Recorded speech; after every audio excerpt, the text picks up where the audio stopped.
नमस्कार, welcome back to परीक्षा race YouTube platform. साथियों, एक सूचना है। ओटीआर फॉर्म जो है खुल गया है। OTR one time registration UP PSC आयोग की वेबसाइट पे आप जाएंगे, यूपी पीएससी। तो आप वहाँ पे जाएंगे तो देखेंगे कि एक फॉर्म खुल गया है। ये फॉर्म आपको पता होगा, वन टाइम रजिस्ट्रेशन का फॉर्म है। एक बार आप अच्छे से सब कुछ सारी डिटेल अपने इसमें सबमिट कर दीजिए। उसके बाद भविष्य में जब भी वैकेंसी आएगी तो वैकेंसी में सिर्फ आप वहाँ पे जाके ओटीआर नंबर आपको डालना पड़ेगा और कुछ बेसिक जानकारियाँ जो वैकेंसी से रिलेटेड रहेंगी सिर्फ वही को डालना पड़ेगा। बाकी फॉर्म आपको आपका देखेंगे कि ऑटोमेटिक फिल हो जाएगा। तो काफ़ी अच्छा सिस्टम है और यूपीएससी में तो काफ़ी पहले आ गया था, लेकिन यूपी पीएससी आयोग की तरफ से भी यह लागू हो गया है। तो आप लोग जाके उसे बहुत संयम पूर्वक, बहुत इत्मीनान से अच्छे से बैठ के भरें। देखिए, 3 जनवरी को खुला था, 3 जनवरी से खुला है। अभी तक लास्ट डेट तो कोई आई नहीं है, लेकिन फिर भी आप लोग मैं उम्मीद रखता हूँ 2-3 दिन में अच्छे से बैठ के उस पर बढ़िया से समय दे के आप उसको ज़रूर देख लीजिएगा। कम से कम मैं मानता हूँ कि जब आपका पूरा फॉर्म फिलअप हो जाए 2 बार चेक जरूर कीजिएगा, पूरा शुरू से लेकर लास्ट तक सभी स्पेलिंग को मिला के। और किसी के मार्कशीट में अगर कोई प्रॉब्लम हो, मान लीजिए कि नाम को लेके कहीं कुछ लेके, तो हमेशा मैं प्रेफर करूंगा कि आप हाई स्कूल की जो मार्कशीट है उसी के हिसाब से सब कुछ सेट करें। और बाद में जो है एफिडेविट लगा के काम हो जाता है, लेकिन हाई स्कूल की मार्कशीट के हिसाब से आप फॉर्म भरेंगे तो सब कुछ ठीक रहेगा। चलिए, पॉलिटी का पेपर हम लोग देख रहे थे तो 50% पहले भाग में देख लिया था, ध्येय कोचिंग वाला जो टेस्ट पेपर है चौथा, और आज हम लोग 50% इसमें देखेंगे। चलिए शुरू करते हैं। आज का पहला प्रश्न है, निम्नलिखित भारतीय राज्यों का उनके निर्माण के अनुसार, कब उनका निर्माण हुआ था उसके अनुसार सही कालक्रम बताइए। तो पूछा जा रहा है। तो पहला देखिए हिमाचल प्रदेश है। हिमाचल प्रदेश का कब हुआ था? तो देखिए इसके लिए जनवरी 1971 में, जनवरी 71। उसके बाद फिर है अरुणाचल प्रदेश। अरुणाचल प्रदेश यह फरवरी 87 में, फरवरी जो है 87, 1987 में। उसके बाद फिर आता है नागालैंड। नागालैंड की बात की जाए तो यह दिसंबर 63 में, दिसंबर 63 में, 63, 1963। और फिर जो सिक्किम की बात आती है, सिक्किम जो है मई 1975। कब?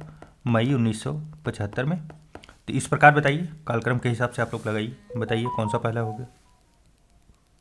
तो देखिए सबसे पहला जो है नागालैंड आएगा, क्योंकि 63 में हुआ था।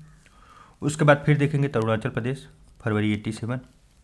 तो 3-2 देखिए ऑप्शन में कहाँ है, 3-2 एक ही जगह मिल ही रहा है। उसके बाद 1 आएगा 1971, फिर जो है 75। सही जवाब क्या बनेगा? Option number C. चलिए नेक्स्ट है, भारतीय नागरिकता प्राप्त की जा सकती है किस प्रकार से? तो बताइए, किसी भूभाग के भारत में सम्मिलित हो जाने से। देखिए कोई भूभाग है, अगर उसे भारत में सम्मिलित होगा तो उसमें नागरिकता मिल ही जाएगी। रक्त संबंध या वंशक्रम द्वारा, हाँ भारत के नागरिक हैं पूर्वज तो आपको मिलेगी। और देशीकरण द्वारा, आप इस देश से उस देश में आए हैं, फिर उसके बाद पूरा फॉर्म कंप्लीट आप प्रोसेस कंप्लीट करते हैं तो फिर उसके बाद भी आपको नागरिकता दे दी जाएगी। तो उपरोक्त सभी के द्वारा होगा। अच्छा, भारतीय नागरिकता जो है अधिनियम यह कब पारित हुआ था? और काफ़ी महत्वपूर्ण है क्योंकि आपको पता होगा कई बार ये करंट अफेयर में बना रहता है, पूछा जा सकता है। तो 1955 में भारतीय नागरिकता अधिनियम। चलिए नेक्स्ट है, संविधान निर्माण के समय विभिन्न समितियों एवं उनके प्रमुखों का कौन सा युग्म जो है सही सुमेलित है? समिति और प्रमुख कौन थे? तो इसमें से बताना है कौन सा सही नहीं है, गलत कौन सा मैच है। पहला देखिए, पहला है कार्य संचालन समिति के.एम. मुंशी के द्वारा, जी हाँ सही है, कई बार आ भी चुका है। दूसरा है सदन समिति राजेंद्र प्रसाद, क्या राजेंद्र प्रसाद थे सदन समिति के? जी नहीं, ये गलत है। सदन समिति के कौन थे? पट्टाभी सीतारमैया थे। कौन थे? पट्टाभी सीतारमैया। उसके बाद है मूल अधिकार उप समिति जो है जेबी कृपलानी, यह भी सही है। और अल्पसंख्यक मामलों की उप समिति जो है एच.सी. मुखर्जी, यह भी सही है। तो गलत हम लोगों से पूछा गया था, वो था सही जवाब ऑप्शन नंबर बी होगा। चलिए नेक्स्ट है, संघीय क्षेत्रों के प्रशासन के से संबंधित प्रावधान का वर्णन किसमें है? संघीय क्षेत्रों के प्रशासन से संबंधित, तो बताइए कौन सा आर्टिकल है? आर्टिकल जो है 239, किसमें? 239 में ये जिक्र किया गया है। तो सही जवाब क्या बनेगा? Option number A. नेक्स्ट है, निम्नलिखित युग्मों में से कौन सा जो है सही सुमेलित नहीं है? सरकार के प्रारूप और आवश्यक विशेषताएं। कैबिनेट शासन, सामूहिक उत्तरदायित्व, क्या ये सही है? जी हाँ, कैबिनेट सरकार में हम लोग पहले से ही जानते हैं कि सामूहिक उत्तरदायित्व होती है, किसी एक एक लोगों के ऊपर या किसी एक व्यक्ति के ऊपर कोई उत्तरदायित्व तो नहीं होता। अध्यक्षात्मक शासन, शक्तियों का पृथक्करण होता है। हाँ, अध्यक्षात्मक शासन में जो है शक्तियों का अलग अलग बंटवारा होता है। उसके बाद एकात्मक शासन, शक्तियों का संकलन, यह भी सही है। इस प्रकार हम लोगों से सही पूछा गया है, क्या होगा? सही जवाब होगा ऑप्शन नंबर डी। चलिए नेक्स्ट है, निम्नलिखित में से कौन से भारतीय संविधान में संशोधन की प्रक्रिया के अंतर्गत सम्मिलित है? तो बताइए, संशोधन देखिए कौन से आर्टिकल में है? कल वाले टेस्ट पेपर में हम लोगों ने बहुत अच्छे से देखा था, 3, 6, 8, आर्टिकल 368 में। उसके बाद देखिए इसमें संसद के साधारण बहुमत द्वारा होता है। हाँ, संविधान में संशोधन संसद के साधारण बहुमत द्वारा होता है। आप देखिए किसी राज्य का सम्मिलित करना या फिर उसके नाम या उसे बॉर्डर वगैरह में चेंज करना, तो ये सब साधारण से होता है। संसद में उपस्थित सदस्यों के 2/3 बहुमत द्वारा, यह भी होता है। और उसके बाद सदन में उपस्थित सदस्यों के 2/3 बहुमत एवं कम से कम आधे राज्यों के विधानमंडल की स्वीकृति के द्वारा, तो ये तो एकदम विशेष बहुमत है। सबसे हार्ड बहुमत यही होता है कि इसको प्राप्त करने के लिए जो मूल ढांचे या मतलब किसी व्यक्ति ऐसा आर्टिकल जो कि पूरे स्ट्रक्चर में कुछ न कुछ बड़ा संशोधन करता है। आप देखेंगे जीएसटी इसी से पास हुआ था, तो ऐसे जो है आर्टिकल जो है इसी से संशोधित किए जाते हैं। तो सही क्या होगा? 3 के तीनों जो है संशोधन करने की प्रक्रिया संविधान में समाहित है। चलिए नेक्स्ट है, भारतीय शासन व्यवस्था में संघवाद का कौन सा स्वरूप प्रदर्शित होता है? संघवाद का देखिए, जब भी संघीय सरकार हो या क्षेत्रीय सरकार हो, संघीय सरकार एवं क्षेत्रीय सरकार दोनों एक दूसरे के परिपूरक के रूप में काम करें। परिपूरक मतलब क्या हुआ? कंप्लीमेंट के रूप में काम करे, कंप्लीमेंट के रूप में, तो उसे क्या है? सहकारी संघवाद कहते हैं। और यही सहकारी संघवाद जो है हमारे संविधान में झलकता भी है। तो सही जवाब क्या बनेगा? Option number C. चलिए नेक्स्ट है, आपातकाल की घोषणा होने पर अनुच्छेद 358 के आधार पर कौन सा मूल अधिकार स्वतः निलंबित हो जाता है? प्रीवियस ईयर का प्रश्न है, बताइए। तो बताइए कौन सा होगा? आर्टिकल नंबर 19 होगा। सही जवाब क्या बनेगा? ऑप्शन नंबर सी। 19 में क्या है? अभिव्यक्ति की स्वतंत्रता और प्रेस की स्वतंत्रता, आपको पता है कि इसी आर्टिकल के अंदर समाहित किया गया है। प्रेस के लिए कहीं साफ साफ लिखा नहीं गया है, लेकिन सुप्रीम कोर्ट एक्सप्लेन करते हुए बताती है कि वहीं पे आर्टिकल 19 को ही प्रेस की स्वतंत्रता के लिए भी माना जा सकता है। नेक्स्ट है, निम्नलिखित कथनों पर विचार कीजिए। भारतीय संविधान का भाग 4 भारत को कल्याणकारी राज्य घोषित करता है। तो बताइए क्या ये सही है? जी हाँ, यह पूरी तरीके से सही है। अच्छा, भाग 4 में है क्या? डीपीएसपी। आप देखेंगे सभी प्रश्न आपको घुमा फिरा के डीपीएसपी, प्रस्तावना, मूल अधिकार जो है, या तो फिर संविधान के संशोधन की प्रक्रिया, पंचायती राज, बस यहीं से पॉलिटी के घूम फिर के सभी प्रश्न आते रहते हैं। डीपीएसपी का है और आर्टिकल में वो कल से ही देख रहे हैं 36 से लेकर 51 तक रहता है इसमें। और उसमें जो है कल्याणकारी राज्य घोषित करने के लिए ही पूरी प्रक्रियाएं दी गई हैं, या मतलब पूरा जो डीपीएसपी बना है बस इसी स्ट्रक्चर पे बना है कि हमारा देश कैसा हो। संविधान के अनुच्छेद 37 में यह वर्णित है कि निदेशक तत्व देश के शासन में मूलभूत है, तो यह बात भी पूरी तरीके से सही है। नेक्स्ट है, असत्य कथन को चुनना है। असत्य कथन पूछा जा रहा है, तो देखिए दोनों सत्य हो गए, तो क्या होगा? इसमें से कोई नहीं। चलिए नेक्स्ट है, निम्नलिखित में से कौन सा एक भारतीय संविधान की प्रस्तावना में सम्मिलित नहीं है? प्रस्तावना में क्या नहीं है? तो बताइए। देखिए इसीलिए बार बार कहते हैं कि प्रस्तावना को पूरा का पूरा आप लोग याद कर जाइए, क्योंकि वहाँ पे जो है बहुत कन्फ्यूजिंग करने वाले शब्द समाहित हैं। एक एक शब्द जो है इंपॉर्टेंट है, वहीं से प्रश्न बनते हैं। देखिए, सामाजिक, आर्थिक एवं राजनीतिक न्याय, तीनों न्याय की बात की गई है, कल ही बात की हम लोगों ने, सही है। प्रतिष्ठा और अवसर की समानता जो है, यह भी सही है।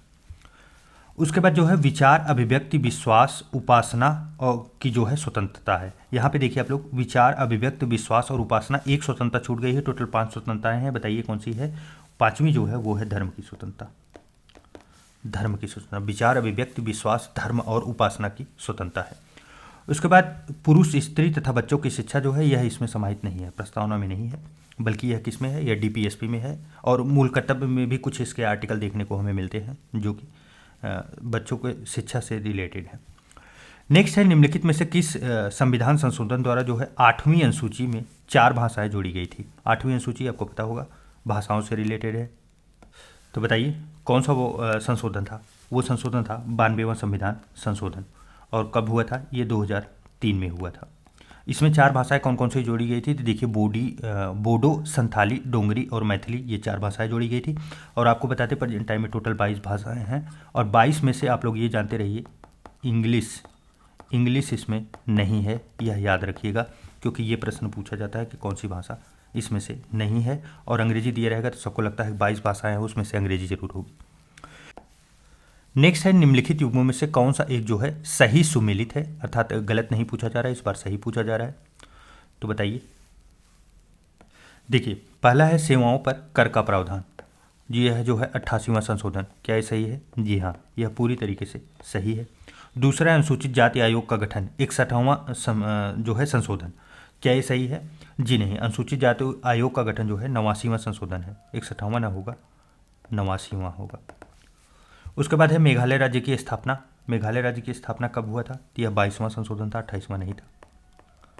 उसके बाद नगर निगम नगर पालिका की स्थापना जो है, तो यह जो है 74वां है, 73वां नहीं है। 73वां जो है यह कहाँ पे है? 73वां आपको पता होगा कि यह पंचायती राज से संबंधित है, पंचायती राज से। इस प्रकार हम लोगों ने सभी देख लिया, जो मैच था वो था ऑप्शन नंबर ए। चलिए, नेक्स्ट है भारतीय एवं ब्रिटिश संसदीय प्रणाली में प्रमुख अंतर है। भारतीय और ब्रिटिश संसदीय प्रणाली में क्या अंतर है? देखिए, पहला है न्यायिक पुनरावलोकन की प्रणाली, क्या ये अंतर है? जी हाँ, यह जो है प्रमुख अंतर होगा। क्यों होगा? क्योंकि यह जो है भारत में है, आपको पता होगा, इंडिया में है, और कहाँ पे है? और यूएसए में है। सामूहिक उत्तरदायित्व, यह तो दोनों में बराबर ही है। द्विसदनी विधायिका वहाँ पे भी है, यहाँ पे है। वास्तविक एवं नाम मात्र की कार्यपालिका, यह भी दोनों में सेम है। अंतर जो है न्यायिक पुनरावलोकन का है। चलिए, नेक्स्ट है निम्नलिखित में से किस एक अनुच्छेद के अंतर्गत जो है शिक्षण संस्थानों में अन्य पिछड़े वर्ग, अनुसूचित जाति, अनुसूचित जनजाति हेतु आरक्षण की व्यवस्था की गई है? बताइए, तो कौन सा आर्टिकल है जो आरक्षण की व्यवस्था के लिए काम करता है? वो है अनुच्छेद 15/5। अनुच्छेद 15 का भाग 5 जो है, आपको बता दें, यह सरकारी और गैर सरकारी अनुदान प्राप्त जो संस्थाएं होती हैं उनमें भी ये व्यवस्था लागू होती है। चलिए, नेक्स्ट है कथन और कारण का प्रश्न है। मूल अधिकारों के संरक्षण का अधिकार जो है स्वयं में ही मूल अधिकार है। मूल अधिकारों के संरक्षण का अधिकार जो है स्वयं में ही मूल अधिकार है। तो बताइए, क्या ये कथन सही है? जी हाँ, क्यों सही है? क्योंकि अनुच्छेद 32 यह संरक्षित प्रदान करता है जो है मूल अधिकारों का, और यह खुद भी मूल अधिकार के अंतर्गत आता है। अनुच्छेद 32 संवैधानिक उपचार का अधिकार प्रदान करता है। दोनों के दोनों कथन सही है, और कारण भी सही है, क्योंकि हम लोगों ने पहले ही देख लिया। अच्छा, अनुच्छेद 32 को ही किसने बोला था यह संविधान की आत्मा है? कमेंट करके बताइएगा, बहुत ईजी सवाल है, इस बार हम नहीं बताएंगे। सही जवाब क्या बनेगा? ऑप्शन पर ए। चलिए, नेक्स्ट आप लोग कमेंट जरूर कीजिएगा, क्योंकि अभी तक हमने कोई प्रश्न आपको नहीं दिया था, इस बार दिए हैं, तो जरूर से जरूर उम्मीद करते हैं आप लोग करेंगे। निम्नलिखित में से किस एक संविधान संशोधन द्वारा यह निर्धारित किया गया है कि प्रधानमंत्री एवं उप प्रधानमंत्री सहित मंत्रिमंडल की संख्या लोकसभा के 15% सदस्यों से अधिक नहीं होगी? तो बताइए, कौन सा संशोधन था? ये था 91वां संविधान संशोधन। इसी में जो है समाहित किया गया था लोकसभा में जो है आपके प्रधानमंत्री या उप प्रधानमंत्री सहित मंत्रिमंडल की टोटल संख्या लोकसभा के 15% से अधिक नहीं होगी। राज्यसभा होता तो और संख्या कम हो जाती है, आपको पता है, लोकसभा ज़्यादा बड़ी है। उसके 15% में पीएम भी समाहित रहेंगे, इतने मंत्रिपरिषद होंगे। नेक्स्ट है भारतीय संविधान में वर्णित संरक्षात्मक भेदभाव का मुख्य उद्देश्य क्या है? शब्द देखिए, क्या है? संरक्षात्मक भेदभाव, मतलब किसी का संरक्षण किया जा रहा है, मतलब उसको बचाया भी जा रहा है और उसको बचाने के लिए भेदभाव भी किया जा रहा है। यह क्या होगा? देखिए, कब ऐसा कार्य किया जाता है? आपको पता होगा कि जब कोई मुख्य धारा से छूट जाता है, वो नीचे के तबके में है, उसको अलग से कोई अगर आप फैसिलिटी दे रहे हैं, तो सब लोग ये नहीं कह सकते कि भाई मुझे क्यों नहीं ये फैसिलिटी मिल रही है। उनको फ्री में अनाज मिल रहा है, तो अपर लोग भी कहेंगे कि फ्री में मुझे भी अनाज चाहिए। तो ऐसा क्यों नहीं कर सकते? क्योंकि ये संरक्षण भेदभाव है, उनको मुख्य धारा से ऊपर लाने के लिए किया जा रहा है, जबकि संविधान में सबको वरीयता तो बराबर दी गई है। तो ऐसे दृष्टि से देखें तो क्या होगा? सब लोग कहेंगे कि मुझे बराबर की वैधता चाहिए। ऐसा नहीं है कि उनको अनाज दे रहे हैं, हमको नहीं दे रहे हैं, उनको इस योजना का फायदा दे रहे हैं, मुझे नहीं दे रहे हैं। ऐसा क्यों है? क्योंकि सरकार मुख्य धारा में सबको लाना चाहती है। तो यहाँ पे देखिए, सुविधा वंचित समूह को समाज के अन्य वर्गों के साथ बराबरी की स्पर्धा में लाने हेतु किया गया प्रयास ही क्या होगा? संरक्षात्मक भेदभाव होगा। सही जवाब क्या बनेगा? ऑप्शन नंबर सी। नेक्स्ट है विधि की सम्यक प्रक्रिया के सिद्धांत को मूल अधिकार के किस अनुच्छेद के अंतर्गत सम्मिलित किया गया है? बताइए, विधि की सम्यक प्रक्रिया के सिद्धांत, जो मूल संविधान का आर्टिकल जो लोग पढ़ते होंगे उन्हें आसानी से पता होगा, ये अनुच्छेद 21 में सीधा सीधा साफ साफ यही लाइन कही गई है। और यह लाइन जो है पूरी तरह से अमेरिका के संविधान से लिया गया है, यूएस से, उसमें भी सेम शब्द लिखे गए हैं। नेक्स्ट है भारतीय संविधान के अनुच्छेद 19 में निम्नलिखित में से कौन सा एक अधिकार जो है सम्मिलित नहीं है। तो बताइए अनुच्छेद 19 में क्या नहीं है। भारत के राज्य क्षेत्र के किसी भाग में निवास एवं बस जाने का अधिकार, क्या ये उसमें है? जी हाँ, यह बिल्कुल है। उसके बाद है संगम या संघ बनाने का अधिकार, यह भी उसमें समाहित है। शांतिपूर्ण एवं निरायुद्ध जो है सम्मेलन का अधिकार, यह भी जो है उसमें समाहित है। अल्पसंख्यक वर्गों को शिक्षा संस्थानों की स्थापना एवं प्रशासन करने का अधिकार, क्या अनुच्छेद 19 में है? जी नहीं, ये गलत होगा। हम लोगों को जो आंसर ढूंढ रहे थे यही होगा, ऑप्शन नंबर डी होगा। तो यह जो है अल्पसंख्यक वर्गों को शिक्षा संस्थानों की स्थापना करने का अधिकार किसमें है? यह आर्टिकल जो है 30 में है, अनुच्छेद 30 में। यह भी मूल अधिकार का ही भाग है।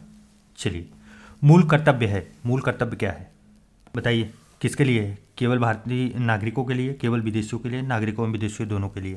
तो यह जो है केवल नागरिकों के लिए है, अर्थात केवल भारतीय नागरिकों के लिए। और आपको बता दें 42वां संविधान संशोधन 1976 में यह जोड़ा गया था स्वर्ण सिंह समिति के द्वारा। कितनी बार देख चुके हैं, अब नहीं ज़्यादा देखेंगे। निम्न में से कौन से समिति मूल कर्तव्यों से संबंधित नहीं है? कौन सी नहीं है? देखिए, पहला है स्वर्ण सिंह समिति, पढ़ते पढ़ते हम लोग पागल हो गए हैं। दूसरा है वर्मा समिति, यह भी उसमें समाहित है। अशोक चंद्रा समिति जो है इसमें समाहित नहीं है। तो क्या होगा? सही जवाब बनेगा ऑप्शन नंबर सी। चलिए नेक्स्ट देखिए, निम्नलिखित कथनों में से कौन से जो है सत्य हैं? भारतीय संसद जो है संप्रभु है और ब्रिटिश संसद संप्रभु नहीं है। देखिए, भारतीय संसद जो है संप्रभु नहीं है ब्रिटिश संसद की तरह। लेकिन ब्रिटिश संसद और भारतीय संसद में आप एक अंतर जानते होंगे कि जो इसके प्रधान होते हैं, प्रधान मतलब क्या हुए? राष्ट्रपति। राष्ट्रपति जो होते हैं वो जो है ब्रिटिश संसद में क्या है? वंशानुगत चल रहा है।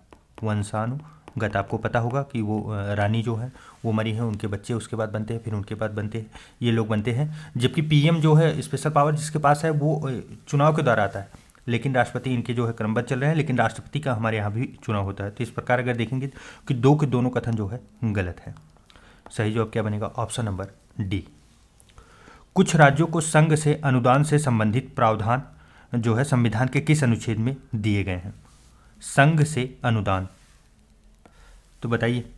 देखिए, संघ से अनुदान प्राप्त करने का कौन सा आर्टिकल है? आर्टिकल है 275। सही जवाब क्या बनेगा? ऑप्शन नंबर ए बनेगा। उसके बाद देखिए अनुच्छेद 263 क्या है? अंतर्राज्यीय परिषद। अंतर्राज्यीय परिषद की बात की जाएगी, अंतर्राज्यीय परिषद। और उसके बाद अनुच्छेद 265 में क्या है? यह विधि के प्राधिकरण के बिना करों का आधारोपण नहीं किया जा सकता, अर्थात पूरी विधिवत व्यवस्था के साथ ही कर जो है बढ़ाए जा सकते हैं, उसको जो है ऐसे नहीं बढ़ा सकते आप। 280 वित्त आयोग के बारे में आप लोग जानते ही होंगे, पीछे भी कई बार पूछा गया। तो सही जवाब क्या बनेगा? Option number A. नेक्स्ट है, निम्नलिखित कथनों में से कौन सा जो है असत्य है? गलत कथन कौन सा है बताना है। पहला है संविधान संशोधन विधेयक केवल लोकसभा में पूर्व स्थापित किया जा सकता है। कल से ही हम लोग देख रहे हैं, कितनी बार देखेंगे, ये कथन गलत है, क्योंकि लोकसभा को जितनी पावर है उतनी ही पावर राज्यसभा को भी है। दो के दोनों कहीं से भी हो सकता है। नेक्स्ट है, इसके लिए राष्ट्रपति की पूर्व स्वीकृति आवश्यक नहीं है। यह कथन जो है सही है पूरी तरीके से। पूर्व स्वीकृति की आवश्यकता नहीं है बाद में, बल्कि राष्ट्रपति उस पर स्वीकृति देते हैं। दोनों सदनों में असहमति होने पर संयुक्त बैठक का प्रावधान नहीं किया गया है, क्योंकि यह जनरल विधेयक पे किया गया है, संविधान संशोधन विधेयक पे नहीं। इस विधेयक पर राष्ट्रपति जो है सहमति देने के लिए बाध्य होता है। यह कथन भी सही है, क्योंकि जब दोनों स्पेशल बहुमत से या संविधान संशोधन विधेयक को पास करते हैं तो राष्ट्रपति को बाध्यता होती है कि उस पर जो है अपना वो दे। और किस आर्टिकल में, किस भाग में इसका जिक्र किया गया है? तो भाग जो है 20वां है, आर्टिकल 268। कल से ही देखते आ रहे हैं। चलिए, निम्न में से कौन सा एक संसदीय व्यवस्था का एक दोष है? तो बताइए, बहुमत वाले दल का शासन, क्या ये दोष है? दोष नहीं है, अच्छा है, क्योंकि बहुमत वाला ही शासन करेगा ना, जिसको सब लोग वोट देंगे वही शासन करेगा। तो यह तो सही है। अस्थायी सरकार, यह इसे आप मान सकते हैं, क्योंकि यहाँ पे क्या है, संसदीय व्यवस्था में हमेशा समस्या ये रहती है कि सरकार जो है अस्थायी नहीं है, एनी टाइम सरकार गिर सकती है, क्योंकि वो जैसे ही अपना बहुमत खोएंगे तो गिर जाएगी। दोहरी कार्यकारिणी होने से क्या है, बंटवारा हो जाता है शक्तियों का। निचले सदन का विघटन होना, तो निचले सदन का विघटन होना यह सिद्ध करता है कि आप कोई गलत फैसले नहीं लेंगे, नहीं तो क्या होगा, आप अपना बहुमत खो सकते हैं। नेक्स्ट है, भारतीय संविधान के निम्नलिखित अनुच्छेदों में से कौन सा सर्वोच्च न्यायालय द्वारा संविधान का अनुल्लंघनीय मौलिक ढांचा घोषित किए जाने के से संबंधित नहीं है? कौन सा अनुल्लंघनीय मौलिक ढांचा कौन सा है जो घोषित किए जाने से संबंधित नहीं है। देखिए, अनुल्लंघनीय मौलिक ढांचा का जिक्र संविधान में तो नहीं है, लेकिन सुप्रीम कोर्ट ने एक्सप्लेन करते हुए कहा है। कब कहा है? केशवानंद भारती वाद। ये वाद इतना महत्वपूर्ण है कि इसमें क्या क्या समाहित नहीं किया गया। उसमें 3 आर्टिकल की बात की गई है। एक आर्टिकल 32 की बात की गई है, एक आर्टिकल 226 की और 227 की। इस 3 आर्टिकल को जो है अनुल्लंघनीय मौलिक ढांचा के रूप में घोषित किया गया है। जो इसमें नहीं है वो है अनुच्छेद 245। चलिए, नेक्स्ट है भारत का संविधान अत्यधिक विस्तृत है। इसके विस्तृत होने के निम्नलिखित में से कौन से कारण हैं? देखिए, पहला है भारत का भौगोलिक विस्तार एवं विविधता, जो है यह कथन सही है पूरी तरीके से। नेक्स्ट है भारत शासन अधिनियम 1935 का प्रावधान। आपको पता होगा कि इसमें थोड़े मोड़े संशोधन करके पूरे के पूरे समाहित किए गए, यह भी सही है। उसके बाद है संविधान सभा में कानून विशेषज्ञों का प्रभुत्व, यह भी जो है पूरी तरीके से सही है। तो क्या होगा? उपरोक्त सभी, ऑप्शन नंबर डी होगा। आपको बता दें ऐसा सेम प्रश्न बना था। ऑप्शन मुझे याद आ रहा है कि एक दिया गया था कि भारतीय संविधान अत्यधिक विस्तृत इसलिए है क्योंकि इसमें जो है केंद्र और राज्य दोनों का संविधान समाहित है। तो आपको अगर ऐसा मिलता है तो आप वहां पे भी सही लगाइएगा। चलिए, नेक्स्ट है निम्नलिखित में से कौन सा संविधान का कार्य है? पहला है यह समाज में शक्ति के मूल वितरण को स्पष्ट करता है। हो सकता है, आगे देखते हैं। सरकार की शक्तियों को सीमित करता है। जी हाँ, क्योंकि सरकार असीमित हो जाएगी अगर संविधान नहीं रहेगा। न्यायपूर्ण समाज की स्थापना के लिए जो है उचित परिस्थितियों का निर्माण करने हेतु तो सरकार को क्षमता प्रदान करता है। यह भी जो है पूरी तरीके से सही है। तो क्या होगा? उपरोक्त सभी जब ऑप्शन बना है और तीनों पॉजिटिव लाइन दिख रही है हमें, तो क्या होगा? सही होगा। नेक्स्ट है निम्नलिखित में से किसी एक ने राज्य के नीति निर्देशक तत्वों को भावनाओं एक अस्थायी कूड़ाघर कहा था? देखिए, यहाँ पे जो है थोड़ा सा प्रिंटिंग मिस्टेक हो गया, तभी पढ़ने में भी दिक्कत आ रहा था। भावनाओं का एक अस्थायी कूड़ाघर कहा था। यह कथन किसके द्वारा कहा गया था? देखिए, जो संविधान सभा में लोगों के बैठे थे, आपको बता दें, कभी कभी आपको लगता होगा कि ये ऐसे कथन क्यों आ रहे हैं। क्योंकि वहाँ पे इतने बड़े विशेषज्ञ लोग थे। आपको बता दें, संविधान निर्माता जो बैठे थे वहाँ पे ना, वो अलग अलग ही लेवल के थे। आप समझ ही नहीं सकते कि इस समय जो जितने एडवोकेट जनरल ये सब चल रहे हैं ना, वो सब उनसे काफ़ी नीचे हैं। बहुत हाई लेवल पे वो थे। उनके एक दूसरे को जब वो समझते थे, वो उस कथन को समझते थे, तो फिर क्या काम करते थे कि तब वो इसको बोलते थे, किसी न किसी चीज़ को डिफाइन करते थे कि ये अच्छा है या बुरा है। तो यह कथन जो है किसके द्वारा कहा गया था? यह जो है टी कृष्णाचार्य के द्वारा कहा गया था। सही जवाब क्या बनेगा? ऑप्शन नंबर बी होगा। आप इसे निगेटिव वे में ना लें कि कोई इसको गलत कह रहा है, कोई सही कर रहा है, लेकिन हाँ, वो लोग एक अच्छे तार्किक थे, तो उस हिसाब से वो अपने बोलते थे। निम्नलिखित कथनों पर विचार कीजिए। डीपीएसपी राज्य के नीति निर्देशक तत्व आपातकाल के दौरान न्यायालय में प्रवर्तनीय हैं। क्या ये कथन सही है? देखिए, डीपीएसपी तो नॉर्मल जिंदगी में ही जब प्रवर्तनीय नहीं है, तो यह आपातकाल में कैसे प्रवर्तनीय हो जाएगा? तो यह कथन पूरी तरीके से गलत है। नेक्स्ट देखिए, डीपीएसपी राज्य के नीति निर्देशक तत्व तो राज्यों के लिए बाध्यकारी नहीं है। तो यह कथन जो है सही है।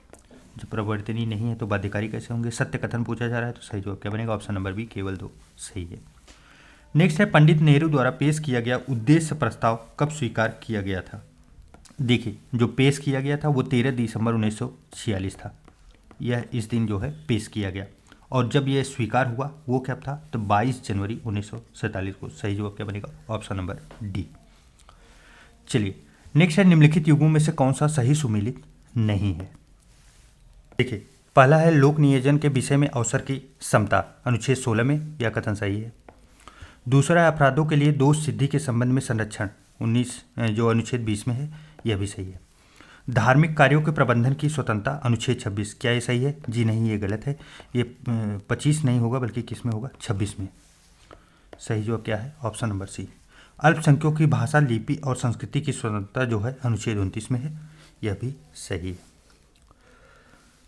चलिए, नेक्स्ट है निम्नलिखित युगों में से कौन सा सही सुमेलित नहीं है? संविधान सभा का गठन नवंबर 1946 में होता है, यह जो है सही है। जी हाँ।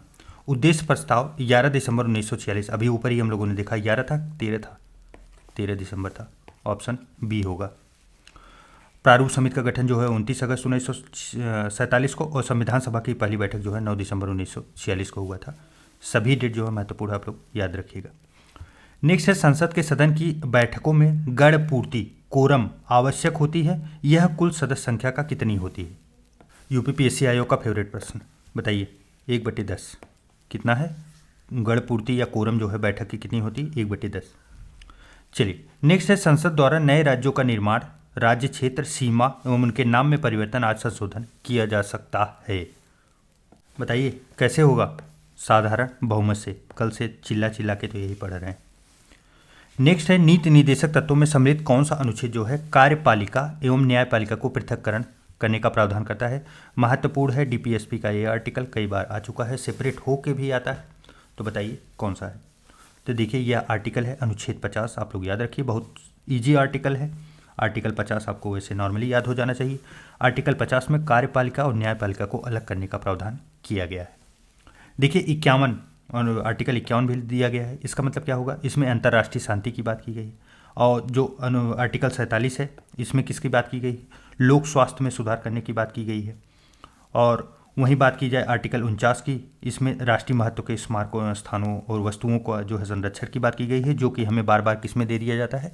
मूल कर्तव्य में समाहित करके प्रश्न बनाया जाता है, अनुच्छेद 49 वाला। तो इसका सही जवाब क्या बनेगा? इसका सही जवाब ऑप्शन नंबर ए होगा। चलिए नेक्स्ट है, कथन और कारण का प्रश्न आ गया। रिटों के संबंध में उच्च न्यायालय की अधिकारिता जो है उच्चतम न्यायालय से विस्तृत है। बताइए क्या ये सही है? देखिए यहाँ पे क्या कहा जा रहा है कि रिट जो जारी किए जाते हैं उसमें जो है सुप्रीम कोर्ट का पावर कम है हाई कोर्ट की अपेक्षा। तो सुप्रीम कोर्ट किस आर्टिकल से करता है? आर्टिकल 32, हाई कोर्ट 226, 226 कल से ही पढ़ते आ रहे हैं। और हाई कोर्ट के पास स्पेशल पावर है, यह बात आप मान लीजिए, ये स्पेशल पावर है, इसी वजह से प्रश्न भी बना है। ऐसा स्पेशल पावर इनके पास क्या है? तो देखिए ये जो है रिट मूल अधिकार पे तो दोनों लोग कर सकते हैं, लेकिन ये हाई कोर्ट जो है मूल अधिकार के सिवा अन्य विषय पर भी रिट जारी कर सकता है, यही स्पेशल पावर है। संसद को अनुच्छेद 339 के तहत जो है यह शक्ति प्राप्त है कि वह उच्चतम न्यायालय को किन्हीं प्रयोजनों के लिए रिट जारी करने की शक्ति प्रदान करे।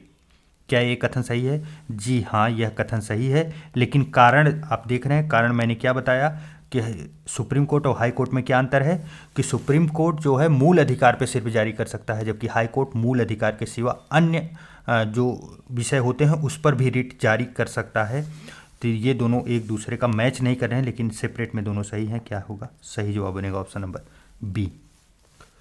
चलिए नेक्स्ट है, निम्नलिखित में से कौन से संविधान के अनुच्छेद 13 के अंतर्गत परिभाषित विधि शब्द में सम्मिलित है? देखिए जो आर्टिकल 13 है, अनुच्छेद 13, उसके अंतर्गत जो है विधि शब्द भारत के राज्य क्षेत्र के अंतर्गत जो है ना अध्यादेश, आदेश, विधान, विनियमन और विधि पर बल रखने वाले सामाजिक रूढ़ियों को भी सम्मिलित करता है। तो देखिए साधारण विधियां हाँ इसमें समाहित होंगी। संविधान संशोधन के बारे में इसमें कोई जिक्र नहीं होता। क्या होगा? ऑप्शन नंबर बी गलत होगा। हम लोगों से क्या पूछा गया है? शब्द सम्मिलित हैं।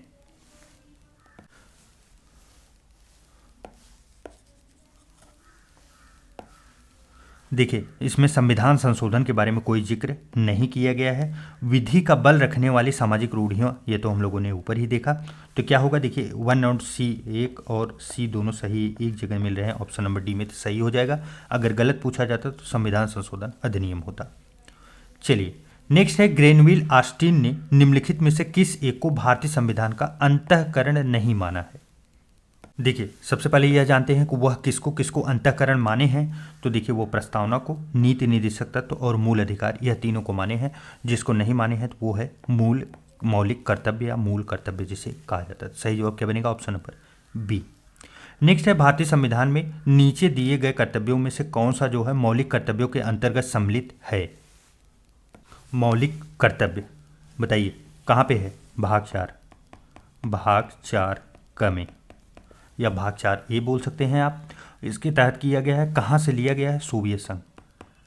सोवियत संघ कहीं कहीं आप इसको देखने को मिलेगा आपको कि यह रूस से लिया गया है, रसिया से। तो सोवियत संघ पहले जब नहीं विघटित हुआ था तो रूस ही था। 1991 में इसका विघटन होता है, तब जाके अलग अलग देश बनते हैं। देश की रक्षा करना, यह इसमें समाहित है। स्त्रियों के सम्मान विरुद्ध जो है प्रथाओं का त्याग करना, तो यह भी सही है। स्त्रियों के सम्मान के विरुद्ध जो जो प्रथाएं हैं उनसे समाप्त करना। आयकर का भुगतान करना, देखिए ऐसी कोई बात इसमें नहीं कही गई। हिंसा से दूर रहना, यह भी सही बात है। तो 1, 3, 4 1 2 4 3 जो है गलत होगा, तो सही जवाब क्या बनेगा? Option number A. चलिए नेक्स्ट है, भारत के संविधान के तहत निम्नलिखित में से कौन सा एक जो है मौलिक मूल अधिकार नहीं है? मूल अधिकार की बात की जा रही है, मौलिक कर्तव्य की नहीं। मौलिक कर्तव्य और मौलिक अधिकार ये कंफ्यूज हो जाते हैं शब्दों से, तो आप कंफ्यूज मत होइएगा। समता का अधिकार जो है मूल अधिकार में है, सही है। स्वतंत्रता का अधिकार यह भी इसमें समाहित किया गया है। नागरिकता का अधिकार, देखिए नागरिकता का कौन सा अधिकार होता है? ऐसा कुछ नहीं शब्द हमें देखने को वहाँ मिलता। शोषण के विरुद्ध अधिकार जो है वो मिला है, तो सही जवाब क्या बनेगा? ऑप्शन नंबर सी होगा। नागरिकता का अधिकार इसमें समाहित नहीं है। संविधान निर्मात्री परिषद के गठन की बात निम्नलिखित में से किस एक प्रस्ताव में की गई थी? संविधान निर्मात्री परिषद महत्वपूर्ण है, बताइए। देखिए मार्च 1942 मार्च में क्या होता है? मार्च में क्रिप्स मिशन आता है, क्रिप्स प्रस्ताव। इसमें जो है संविधान निर्मात्री परिषद का गठन किया गया था। इसके 3 सदस्य थे, आप लोग याद रखिए, पूछा गया है। Lord Pethick Lawrence, sir Stafford Cripps, A B. Alexander, यह 3 के तीनों इसमें थे। और यहीं पे जो है संविधान निर्माणी परिषद का गठन की बात की गई थी। और केंद्र शासित प्रदेशों के प्रशासन के संबंध में से संबंधित प्रावधान संविधान के किस भाग के अंतर्गत आते हैं? केंद्र शासित प्रदेशों के प्रशासन, अर्थात क्या हुआ? यूटीज, यूनियन टेरिटरी के प्रशासन को समझने से। देखिए जब संविधान का भाग आप पढ़ेंगे तो भाग जो है उसमें 5, 6, 5 में क्या है? भाग 5 में संघ की बात की गई है, भाग 6 में राज्य की बात की गई है, 7 जो है निश्चित कर दिया गया है अर्थात उसे समाप्त किया गया है, भाग 8 में क्या है? केंद्र शासित प्रदेशों की बात की गई। तो सही जवाब क्या बनेगा? Option number D. और इसमें आर्टिकल कौन कौन से हैं? तो 239 से लेके 241 केंद्र शासित प्रदेशों के बारे में जिक्र किया गया है। सही जवाब क्या बनेगा? Option number D. नेक्स्ट है, भारतीय संघीय व्यवस्था के संबंध में कौन सा जो है एक कथन सत्य है? भारतीय संघीय व्यवस्था, देखिए संघीय व्यवस्था में क्या क्या होता है? संघीय व्यवस्था में जैसे लिखित संविधान हो, संविधान की सर्वोच्चता हो, शक्तियों का विभाजन हो, ऐसी चीज़ें समाहित की जाती हैं। और आपको पता होगा भारतीय संघीय व्यवस्था में संघ जो है नश्वर राज्यों का अनश्वर संघ है। क्या है? नश्वर राज्यों का अनश्वर संघ है। तो इसमें क्या है? संघ अनश्वर है, सही जवाब क्या? हाँ है, ऑप्शन नंबर सी में देखिए आप लोग। अनश्वर मतलब नष्ट नहीं होगा संघ कभी भी, राज्य भले से ही नष्ट हो जाएं। राज्य आज 29 हैं, आज 28 हैं, कल 29 थे, आप देखिए। उसके बाद कल हो सकता है 20 बचे, या तो हो सकता है 50 हो जाए, लेकिन संघ एक ही रहेगा। निम्नलिखित में से कौन सा एक राज्य के नीति निर्देशक सिद्धांतों का उद्देश्य नहीं है? तो बताइए कौन सा डीपीएसपी का जो है उद्देश्य नहीं है? लोक कल्याणकारी राज्य की स्थापना करना, यह तो इसका मुख्य उद्देश्य है। सामाजिक आर्थिक जो है न्याय की स्थापना करना, यह भी इसका प्रमुख उद्देश्य है। एक धार्मिक राज्य की स्थापना करना, जो है राज्य की स्थापना करना, यह जो है इसमें समाहित नहीं है। तो सही जवाब क्या बनेगा? ऑप्शन नंबर सी। नेक्स्ट है, निम्नलिखित युग्मों में से कौन सा एक जो है सुमेलित है? सही पूछा गया है, कौन सा इसमें से है? शासन प्रणाली और आवश्यक गुण। पहला है संघात्मक शासन प्रणाली, शक्ति विभाजन, क्या ये सही है? जी हाँ, पहले ही हम लोगों ने देख लिया है। कैबिनेट शासन प्रणाली, सामूहिक उत्तरदायित्व, यह भी सही है। उसके बाद जो है अध्यक्षात्मक शासन प्रणाली, शक्ति का पृथक्करण, अध्यक्षात्मक शासन प्रणाली में शक्ति का पृथक्करण होता है, जी हाँ, यह भी सही। सभी सही सुमेलित हैं, सही जवाब क्या बनेगा? Option number D.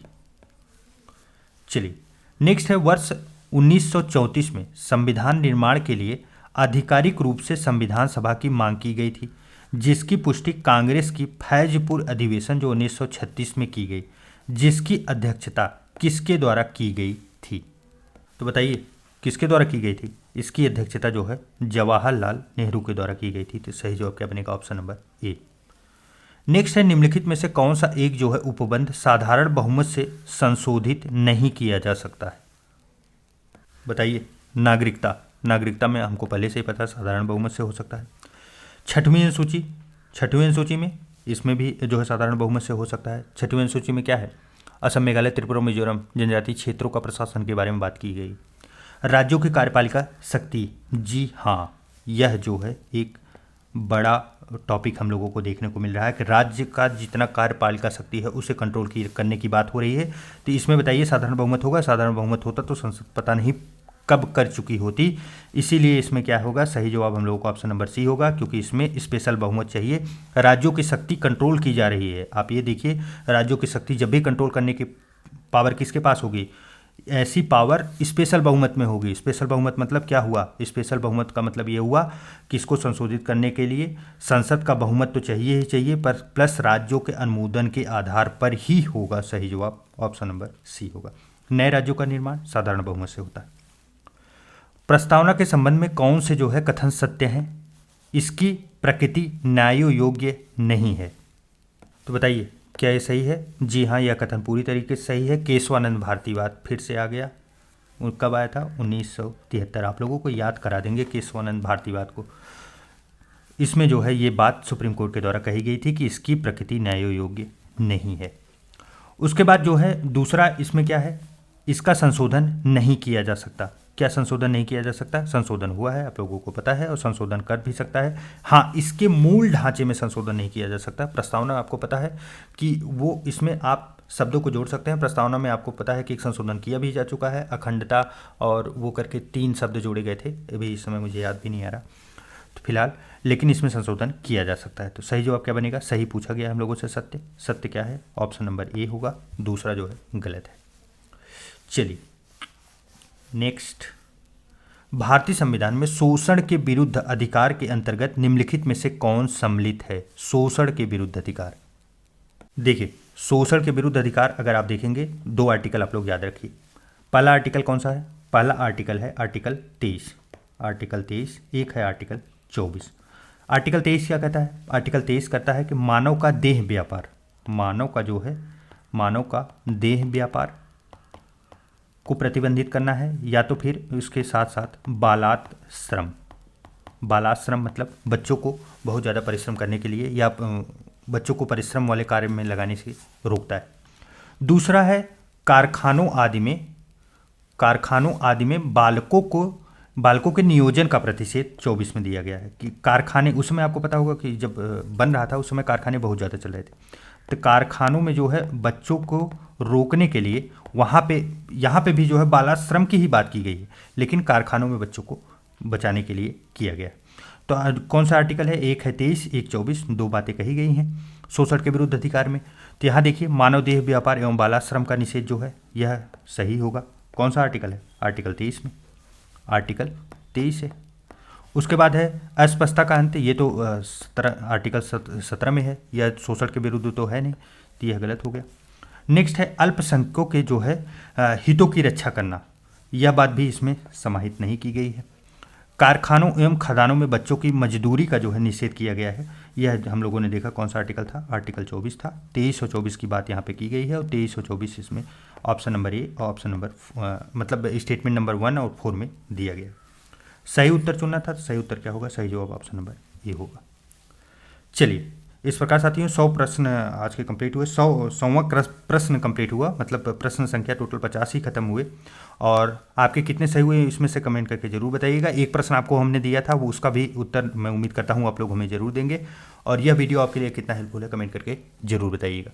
चलिए मिलते हैं इसके अगले पार्ट में, तब तक के लिए ढेर सारा प्यार। नमस्कार।